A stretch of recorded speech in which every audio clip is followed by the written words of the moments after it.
ನಮಸ್ಕಾರ ವೀಕ್ಷಕರೇ. ಇನ್ನೇನು ಈಗ ಬೀಳುತ್ತೆ, ಇನ್ನೊಂದು ಸ್ವಲ್ಪ ದಿನದಲ್ಲಿ ಬರ್ಬಾದ್ ಆಗ್ಬೋದು ಅನ್ನೋ ಚರ್ಚೆಗೆ ಒಳಗಾಗ್ತಾ ಇದ್ದ ಬಾಂಗ್ಲಾದೇಶದ ಪರಿಸ್ಥಿತಿ ಕೊನೆಗೂ ಕ್ಲೈಮ್ಯಾಕ್ಸ್ ಹಂತಕ್ಕೆ ಬಂದು ನಿಂತಿದೆ. ಆಗಲೇ ಎರಡೆರಡು ಹೊಡೆತಗಳಿಂದ ಬಳಲಿ ಬೆಂಡಾಗಿದ್ದ ಮಧ್ಯಂತರ ಪ್ರಧಾನಿ ಯೂನಸ್ಗೆ ಈಗ ಮೂರನೇ ಹೊಡೆತ ಬಿದ್ದಿದೆ. ಇದರಿಂದ ತಪ್ಪಿಸಿಕೊಳ್ಳೋದಕ್ಕೆ ಸಾಧ್ಯವೇ ಇಲ್ಲ ಅಂತ ದೇಶದ ಒಳಗಿರುವವರೇ ವಾರ್ನಿಂಗ್ ಕೊಡ್ತಾ ಇದ್ದಾರೆ. ಈಗ ಯೂನಸ್ ರಾಜೀನಾಮೆ ಕೊಟ್ಟು ಪರಾರಿ ಆಗ್ತಾನಾ ಅಥವಾ ಹಸೀನಾಗೆ ಬಂದ ಪರಿಸ್ಥಿತಿ ಯೂನಸ್ಗೂ ಬರಲಿದೆಯಾ ಅನ್ನೋ ಚರ್ಚೆಗಳು ಶುರುವಾಗಿದೆ. ಈ ಮಧ್ಯೆ ಭಾರತ ಸರ್ಕಾರ ಕೂಡ ಬಾಂಗ್ಲಾಗೆ ಮೇಲಿಂದ ಮೇಲೆ ಶಾಕ್ ಕೊಡ್ತಾನೆ ಇದೆ. ಬಾಂಗ್ಲಾ ವಿಚಾರವಾಗಿ ಉಪರಾಷ್ಟ್ರಪತಿ ಧನಕರ್ ಬಿಚ್ಚಿಟ್ಟಿರೋ ಸ್ಫೋಟಕ ಮಾಹಿತಿ ಕೂಡ ಹಲವು ಚರ್ಚೆಗಳಿಗೆ ದಾರಿ ಮಾಡಿಕೊಡ್ತಾ ಇದೆ.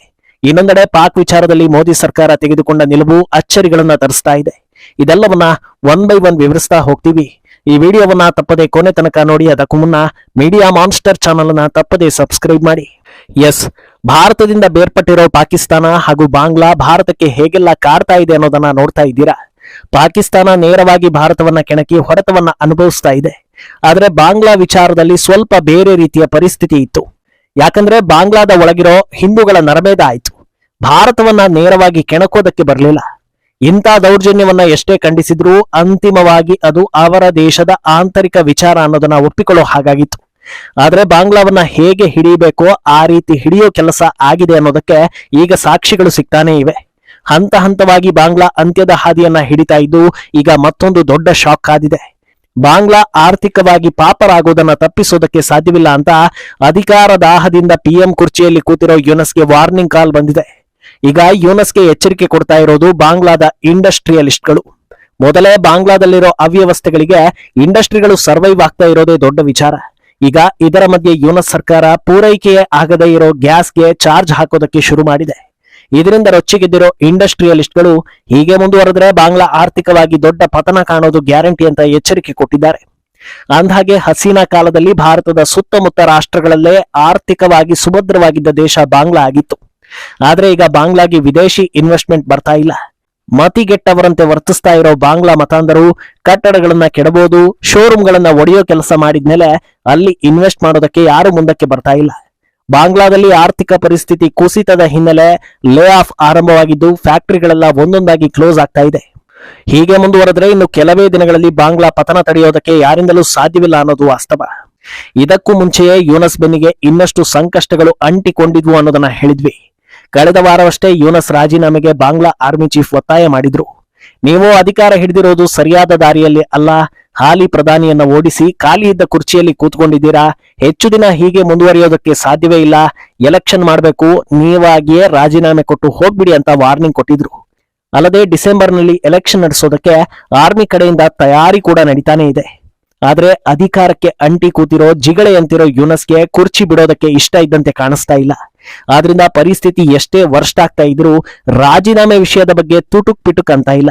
ಆದ್ರೆ ಇದಕ್ಕಿಂತ ಯೂನಸ್ಗೆ ಭಯ ತರೋ ಘಟನೆ ಅಂದ್ರೆ ಅದು ಬಾಂಗ್ಲಾದ ಹುಚ್ಚು ಪ್ರಜೆಗಳು ಮತ್ತೆ ರೊಚ್ಚಿಗೆದ್ದಿರೋದು. ಹಸೀನಾ ವಿರುದ್ಧ ವಿದ್ಯಾರ್ಥಿಗಳು ತಿರುಗಿ ಬಿದ್ದಿದ್ದಾರೆ. ಇದು ಆಡಳಿತ ವಿರೋಧಿ ಅಲೆ ಅಂತ ಫ್ರೇಮ್ ಮಾಡಿ ಸರ್ಕಾರ ಪತನ ಮಾಡಿಸಿದ್ದ ಯೂನಸ್ಗೆ ಈಗ ಅದೇ ಪರಿಸ್ಥಿತಿ ಎದುರಾಗ್ತಾ ಇದೆ. ಮತ್ತೆ ವಿದ್ಯಾರ್ಥಿಗಳು ಹೋರಾಟವನ್ನು ನಡೆಸ್ತಾ ಇದ್ದಾರೆ. ಇನ್ನೊಂದು ದಿಕ್ಕಲ್ಲಿ ಮತಾಂಧರ ಹೋರಾಟ ಕೂಡ ಆರಂಭವಾಗಿದೆ. ಇವರಿಬ್ಬರೂ ಒಟ್ಟು ಸೇರಿ ಹೋರಾಟ ಗಲಭೆಯನ್ನ ಜೋರು ಮಾಡಿದ್ರು ಅಂದ್ರೆ ಹಸೀನಾಗೆ ಬಂದ ಗತಿಯೇ ಯೂನಸ್ಗೂ ಬರುತ್ತೆ.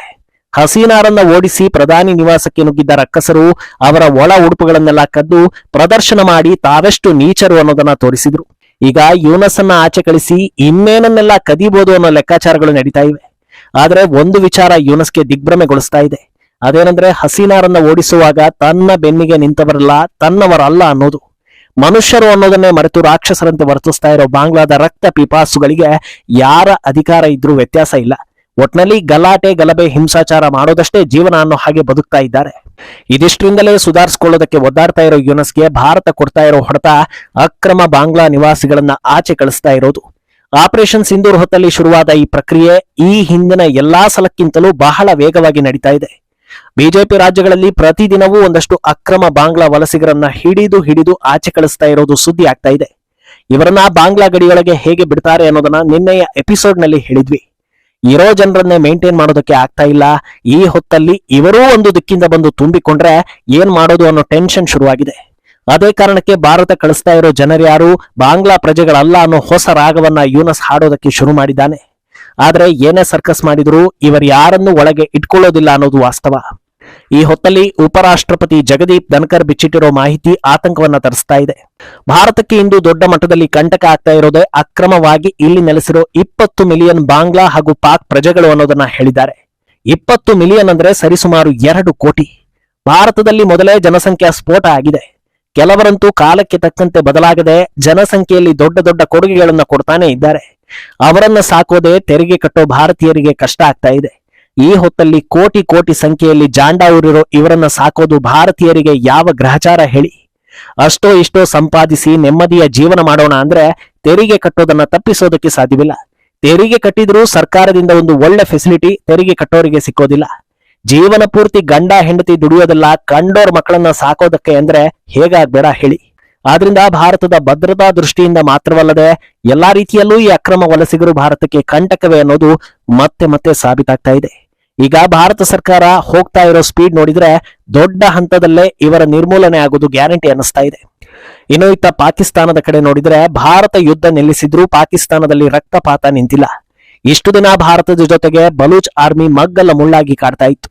ಈಗ ಪಿಒಕೆಯಲ್ಲಿ ತಾಲಿಬಾನ್ ಅಟ್ಯಾಕ್ ಮಾಡಿದೆ. ರಾವಲ್ಕೋಟ್ನಲ್ಲಿ ನಡೆದಿರೋ ಈ ದಾಳಿಯಲ್ಲಿ ದೊಡ್ಡ ಮಟ್ಟದಲ್ಲಿ ಪ್ರಾಣಹಾನಿ ಆಗಿದೆ ಅನ್ನೋ ವರದಿಗಳು ಬರ್ತಾ ಇದೆ. ಇಂಥದ್ದೊಂದು ಅಟ್ಯಾಕ್ ಆಗುತ್ತೆ ಅನ್ನೋ ಚಿಕ್ಕ ಸುಳಿವು ಕೂಡ ಪಾಕಿಸ್ತಾನಕ್ಕೆ ಇರಲಿಲ್ಲ. ಇದರಿಂದ ಡ್ಯಾಮೇಜ್ ಆಗಿದ್ದು ಒಂದು ಕಡೆ ಆದ್ರೆ ಪಾಕಿಸ್ತಾನದ ಆಂತರಿಕ ರಾಜಕೀಯ ಪರಿಸ್ಥಿತಿ ಇನ್ನೂ ಹದಗೆಟ್ಟು ಹೋಗಿದೆ. ಒಬ್ಬರ ಮೇಲೊಬ್ಬರು ಆಪಾದನೆಗಳನ್ನ ಹೊರಿಸಿಕೊಂಡು ಕಿತ್ತಾಡ್ತಾ ಇದ್ದಾರೆ. ಇದು ಯಾವ ಹಂತಕ್ಕೆ ಹೋಗಿ ಮುಟ್ಟಲಿದೆಯೋ ಅಂತ ಅಂದಾಜಿಸುವುದು ಕಷ್ಟ ಅನ್ನಿಸ್ತಾ ಇದೆ. ಅಂದಹಾಗೆ ಈಗ ಪಾಕಿಸ್ತಾನಕ್ಕೆ ಭಾರತದ ಮೇಲೆ ಮತ್ತೆ ಭಯ ಕಾಡೋದಕ್ಕೆ ಕಾರಣ ಮೋದಿ ತಮ್ಮ ನಿರ್ಧಾರವನ್ನ ಬದಲಿಸಿರೋದು. ನಿನ್ನೆಯಷ್ಟೇ ಇವತ್ತು 4 ರಾಜ್ಯಗಳಲ್ಲಿ ಮಾಕ್ ಡ್ರಿಲ್ ನಡೆಸಲಾಗುತ್ತೆ ಅನ್ನೋ ಸ್ಟೇಟ್ಮೆಂಟ್ ಅನ್ನ ಮೋದಿ ಸರ್ಕಾರ ಕೊಟ್ಟಿತ್ತು. ಆದ್ರೆ ದಿಢೀರಂತ ಅದು ಪೋಸ್ಟ್ಪೋನ್ ಆಗಿದೆ. ಆಡಳಿತಾತ್ಮಕ ಕಾರಣಗಳಿಂದ ಪಂಜಾಬ್ ಸರ್ಕಾರದ ಮನವಿಯನ್ನ ಒಪ್ಪಿಕೊಳ್ಳಲಾಗಿದ್ದು ಮಾಕ್ ಡ್ರಿಲ್ ಅನ್ನ ಜೂನ್ 3ಕ್ಕೆ ಮುಂದೂಡಲಾಗಿದೆ ಅಂತ ಮೋದಿ ಸರ್ಕಾರ ಮಾಹಿತಿ ನೀಡಿದೆ. ಇದು ಎದುರಾಳಿಗಳಿಗೆ ಭಯ ಹುಟ್ಟಿಸೋದರ ಜೊತೆಗೆ ಕನ್ಫ್ಯೂಷನ್ ಕೂಡ ಕ್ರಿಯೇಟ್ ಮಾಡ್ತಾ ಇದೆ. ಮಾಕ್ ಡ್ರಿಲ್ ಬಗ್ಗೆ ಸೂಚನೆ ಕೊಡೋ ಮೂಲಕ ಭಾರತ ರೆಡಿ ಆಗ್ತಾ ಇದೆ ಅನ್ನೋದನ್ನ ಹೇಳಿತ್ತು. ಈಗ ನೋಡಿದ್ರೆ ಅದನ್ನ ಪೋಸ್ಟ್ಪೋನ್ ಮಾಡಿದ್ದಾರೆ. ಪಾಕಿಸ್ತಾನ ಕಂಪ್ಲೀಟ್ ಆಗಿ ಮಾಕ್ ಡ್ರಿಲ್ ಕಡೆಗೆ ತನ್ನ ಚಿತ್ತವನ್ನ ನೆಟ್ಟಿರೋ ಹೊತ್ತಲ್ಲಿ ಅತ್ತ ತಾಲಿಬಾನ್ ಅಟ್ಯಾಕ್ ಮಾಡಿದೆ. ಇದನ್ನೆಲ್ಲ ನೋಡ್ತಾ ಇದ್ರೆ ಭಾರತ ಎಲ್ಲವನ್ನೂ ಸೈಲೆಂಟ್ ಆಗಿ ಮಾಡಿಸ್ತಾ ಇದೆ ಅನ್ನೋ ಆತಂಕ ಪಾಕಿಸ್ತಾನಕ್ಕೆ ಶುರುವಾಗಿದೆ. ಹೆಸರಿಗೆ ಚೀನಾ ಸಪೋರ್ಟ್ ಇದ್ರೂ ಪಾಕಿಸ್ತಾನದ ಸುತ್ತಲೂ ಕವರ್ ಮಾಡಿ ಪ್ರಾಬಲ್ಯ ಮೆರಿತಾ ಇರೋದು ಭಾರತ. ಇದನ್ನೆಲ್ಲ ನೋಡಿದ್ಮೇಲೆ ಭಾರತ ಕದನ ವಿರಾಮಕ್ಕೆ ಒಪ್ಪಿದ್ದು ಸುಮ್ನೆ ಪ್ರಪಂಚದ ಎದುರು ಈ ವಿಚಾರವನ್ನ ಸ್ವಲ್ಪ ಸೈಲೆಂಟ್ ಮಾಡೋದಕ್ಕೆ ಹಾಗೂ ಪಾಕಿಸ್ತಾನಕ್ಕೆ ಎಕ್ಸ್ಟ್ರಾ ಸಿಂಪತಿ ಸಿಗೋದನ್ನ ತಪ್ಪಿಸೋದಕ್ಕೆ ಅನ್ನೋದು ಖಾತ್ರಿ ಆಗ್ತಾ ಇದೆ. ಮುಂದೆ ಏನಾಗಲಿದೆ ಅನ್ನೋದು ಎಲ್ಲರ ಕುತೂಹಲವನ್ನ ದುಪ್ಪಟ್ಟು ಮಾಡ್ತಾ ಇದೆ. ಈ ಬಗ್ಗೆ ನಿಮ್ಮ ಅಭಿಪ್ರಾಯವನ್ನ ತಪ್ಪದೆ ಕಮೆಂಟ್ ಮೂಲಕ ತಿಳಿಸಿ.